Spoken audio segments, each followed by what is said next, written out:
Good evening साथियों, मैं are के शर्मा एसएसटी वाला के इस यूट्यूब चैनल पर आपका स्वागत अभिनंदन करता हूं। आज की जो अपनी क्लास होने वाली है वो 8th क्लास की ज्योग्राफी का जो 5 चैप्टर है एनसीईआरटी बुक्स उसका होने वाला है। इससे पहले अपने 4 चैप्टर कंप्लीट हो चुके हैं।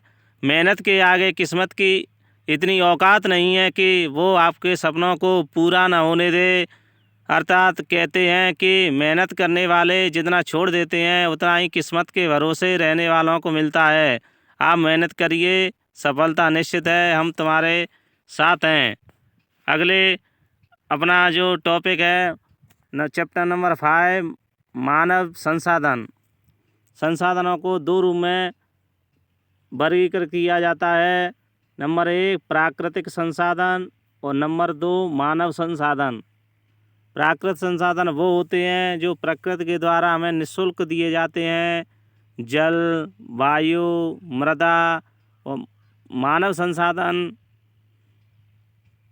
वो होते हैं जो मानव प्रकृति ने ही दिया है, लेकिन मानव निर्मित संसाधन वो होते हैं जो मानव के द्वारा बनाए जाते हैं, जैसे सड़कें, पुल, मकान, मशीनें, ये मानव निर्मित संसाधन हैं। चलो शुरू करते हैं, अपने पॉइंट पर आते हैं। 90% जनसंख्या 30% भूभाग पर निवास करती है। पृथ्वी की कितने प्रतिशत? 90% जनसंख्या पृथ्वी के 30% भूभाग पर निवास करती है अर्थात रहती है। विश्व की 3/4 जनसंख्या एशिया अफ्रीका महाद्वीप में निवास करती है। जो एशिया महाद्वीप है वह विश्व का सबसे बड़ा महाद्वीप है और दूसरे नंबर का सबसे बड़ा महाद्वीप अफ्रीका है। जो अफ्रीका महाद्वीप है उसमें से आपको ये भी ध्यान रखना है, तीनों रेखाएं होकर गुजरती हैं, कर्क रेखा, मकर रेखा, विषुवत रेखा। जो अपना देश भारत है वो एशिया महाद्वीप के अंतर्गत आता है। अगले नेक्स्ट पॉइंट पर चलते हैं। संपूर्ण विश्व औसत जनसंख्या घनत्व 51 व्यक्ति प्रति वर्ग किलोमीटर है। अर्थात जो जनसंख्या घनत्व है व्यक्ति प्रति वर्ग किलोमीटर, अर्थात 51 व्यक्ति प्रति वर्ग किलोमीटर। एक वर्ग किलोमीटर में जितने लोग निवास करते हैं उसे जनसंख्या घनत्व कहा जाता है। भारत का जनसंख्या घनत्व 382 व्यक्ति प्रति वर्ग किलोमीटर है। सर्वाधिक जो घनत्व है वो दक्षिण मध्य एशिया में पाया जाता है। अगले नेक्स्ट क्वेश्चन पर चलते हैं। आपको ये भी ध्यान में रखना है जो सर्वाधिक घनत्व पाया जाता है वह जो नदियों के जो मैदानी भाग हैं उनमें ही पाया जाता है और सेकंड नंबर पर औद्योगिक प्रदेशों में पाया जाता है। अगले नेक्स्ट क्वेश्चन, विश्व के सबसे घने बसे क्षेत्र। गंगा का मैदान है, गंगा ब्रह्मपुत्र का मैदान भारत में, वांगही चांगजियांग मैदान चीन, नील नदी का जो मैदान है वो मिस्र देश में है। मिस्र को नील नदी की घाटी की सभ्यता भी कहा जाता है। मिस्र अफ्रीका महाद्वीप के अंतर्गत आता है। नेक्स्ट क्वेश्चन नंबर पर चलते हैं। अपना जो टॉपिक जनसंख्या परिवर्तन। जनसंख्या परिवर्तन के जो मेन कारण हैं वो 3 हैं, जन्म, मृत्यु, प्रवास।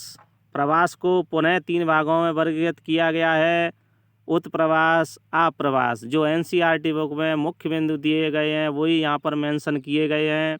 आपको इससे बहुत ही लाभ होने वाला है। तो जो प्रवास है, क्षेत्र विशेष लोगों के आने जाने को प्रवास कहा जाता है। उत्प्रवास जब व्यक्ति एक देश को छोड़ता है, जैसे एग्जाम्पल के लिए जैसे अपने भारत देश का व्यक्ति जब वह अमेरिका जाकर रहने लगता है तो उसे उत्प्रवास कहा जाएगा। उत्प्रवास से कई देशों में जनसंख्या बहुत कम हो गई है। इसका मुख्य एग्जाम्पल सूडान है। आप्रवास जब व्यक्ति नए देश में आते हैं, जैसे यूएसए, या अमेरिका का व्यक्ति अपने देश भारत में आए तो आप्रवास बोला जाएगा। जब व्यक्ति नए देश में जाते हैं तो वहाँ पर क्या होता है, वहाँ की जनसंख्या बढ़ जाती है। जैसे यूएसए, ऑस्ट्रेलिया में आप्रवास द्वारा जनसंख्या में वृद्धि हुई है। अगले नेक्स्ट पॉइंट पर चलते हैं। विश्व के घने बसे देश। जो विश्व के घने देश हैं उनमें बांग्लादेश, जापान, एशिया का जो सबसे घना देश है वो बांग्लादेश है। और विश्व का सबसे प्रथम घना देश मोनाको है, जबकि कई पुस्तकों में मकाऊ दिया हुआ है। क्या दिया हुआ है साथियों? मकाऊ। अगले नेक्स्ट क्वेश्चन पर चलते हैं। जनसंख्या पिरामिड। जनसंख्या पिरामिड आयु लिंग पिरामिड भी कहा जाता है, क्योंकि इससे आयु लिंग का भी पता चलता है। जनसंख्या पिरामिड में जो हमें पता चलता है आयु लिंग व्यवसाय का पता चलता है और आश्रितों का पता चलता है। तो जो युवा वर्ग माना जाता है, युवा आश्रित वर्ग माना जाता है वह 15 वर्ष से कम उम्र का, और वृद्ध आश्रित माना जाता है 65 वर्ष से अधिक, और कार्यरत आयु वर्ग है वह 15 से 65 वर्ग के बीच माना जाता है।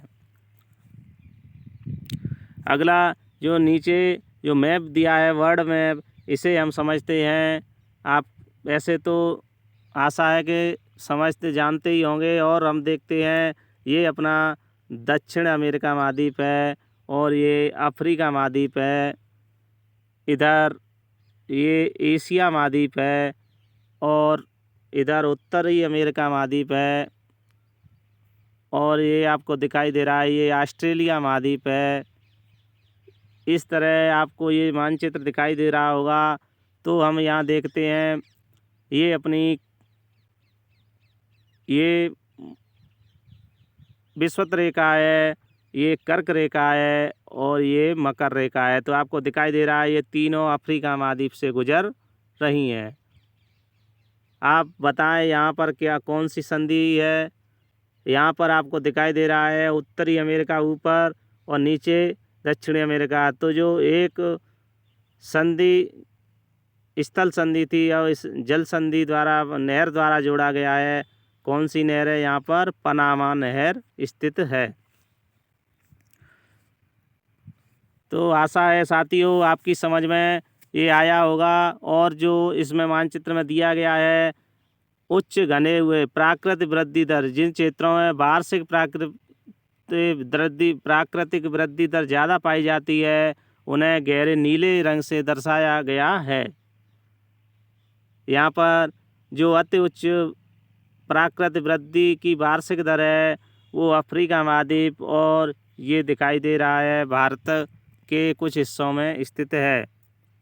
अगले आपको आशा है कि यहाँ पर अच्छी तरह समझ में आया होगा। और अगर कोई बिंदु समझ में नहीं आया है तो कमेंट बॉक्स में ज़रूर लिखना, आपको समझाने की कोशिश की जाएगी। धन्यवाद।